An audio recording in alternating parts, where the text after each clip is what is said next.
And welcome back. Thank you so much for choosing Channel 405. This is the AM Report. Let's now shift our focus to this story. Israel has announced its intent to appeal arrest warrants issued by the International Criminal Court against the Prime Minister Benjamin Netanyahu and the former Defense Minister Yoav Gallant.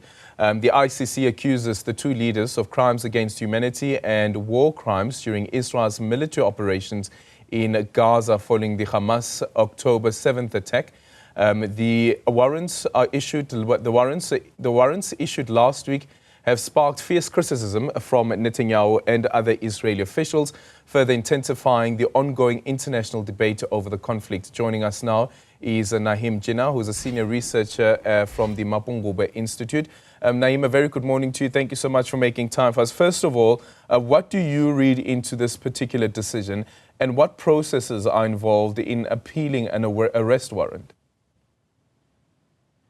So Israel has, of course, already applied to the ICC even before right now, when the application was submitted by the prosecutor to the court for the arrest warrants to be issued. Israel applied to the court to say that it did not have jurisdiction over Netanyahu or over Israeli politicians for two reasons. One was that it wasn't a member, or the main reason being that it wasn't a member of the court. It wasn't a signatory to the Rome Statute. The court actually ruled against that then. The appeal now is not going to have much of a difference in terms of in terms of the ruling. That ruling was much broader one than the current one, and so we can expect that the court is going to reject any application or any appeal against the arrest warrants being issued. Yeah, we have seen before where the International Criminal Court actually does strike off warrants of arrest. Like if you look at the matter, or a warrant of arrest is withdrawn, the matter against the former president of Kenya, Uhuru Kenyatta, and his then deputy, William Ruto, is that it seems as though that sometimes the court could be influenced by political considerations.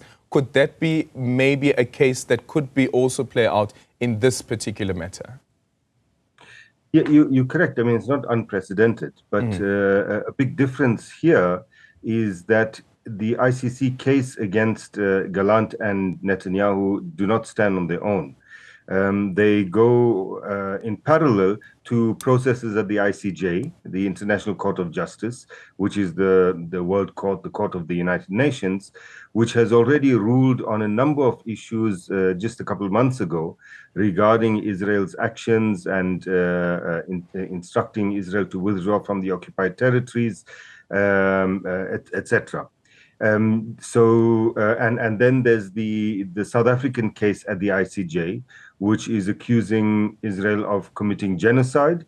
And the ICJ has ruled already that it's plausible that there's genocide being taking place against Palestinians in Gaza, and that Israel is responsible for that.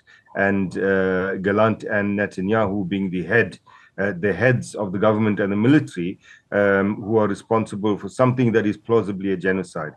That makes it very difficult for the ICC to simply withdraw charges on in a sense, crimes that are lesser than genocide, war crimes, etc. But of course, there are other parties that, in a sense, are relying on that kind of a precedent.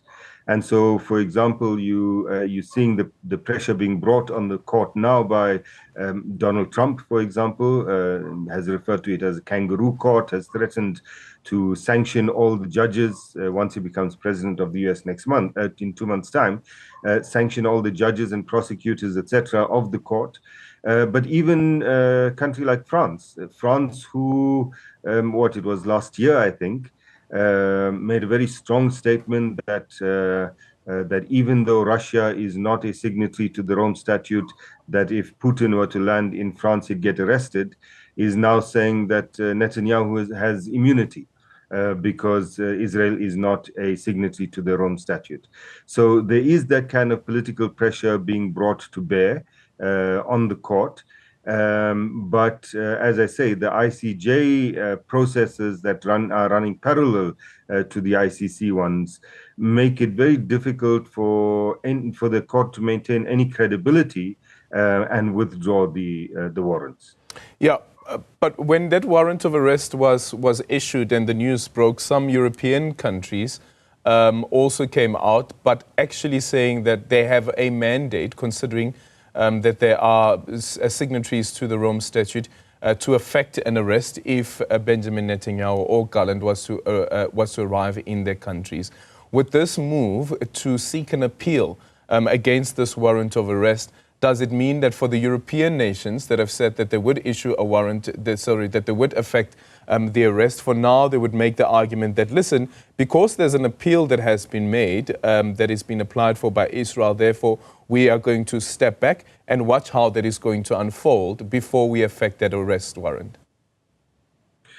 So the countries that made those kinds of statements Germany, for example, the Netherlands, which repeated that statement after the warrants were issued, it would be very difficult for them to do so. The warrants stand until they are withdrawn. For them then to use this kind of a side argument after the reason that they made those statements in the first place was because, from their perspective, what they said was that they're signatories to the Rome Statute and they're bound by international law to do so, and they will fulfill their obligations under international law. It's a bit difficult to step back from that now because the warrants still stand. So yeah, I mean, I don't think that they're going to be able to make that excuse. But the effect of it is also what is important, and I don't think that it will have much effect. I don't see either of those two men being willing to risk it and to travel to any of those countries in the near future until, at least until the appeal is sorted out. And if the appeal is rejected, then thereafter, they're not going to try to travel to the Netherlands, for example. Netanyahu certainly, or it's possible that he will travel to the United States, and he'll be protected if he does so. But I don't think that they're going to want to travel to those states that have made these kinds of statements, or European states that are signatories. Yeah. What does this warrant of arrest also do to efforts to find a solution and mediation, as well as the peace talks? Say that, listen, can we say that we've now hit a truce and therefore the war is over? That's irrelevant. The fact that war crimes were committed or illegal actions were committed, people have to be held to account for that. In terms of the law, in terms of international law, the fact that there was a peace treaty should not make any difference. Now, as you pointed out with the Kenya case, political considerations do sometimes come into effect.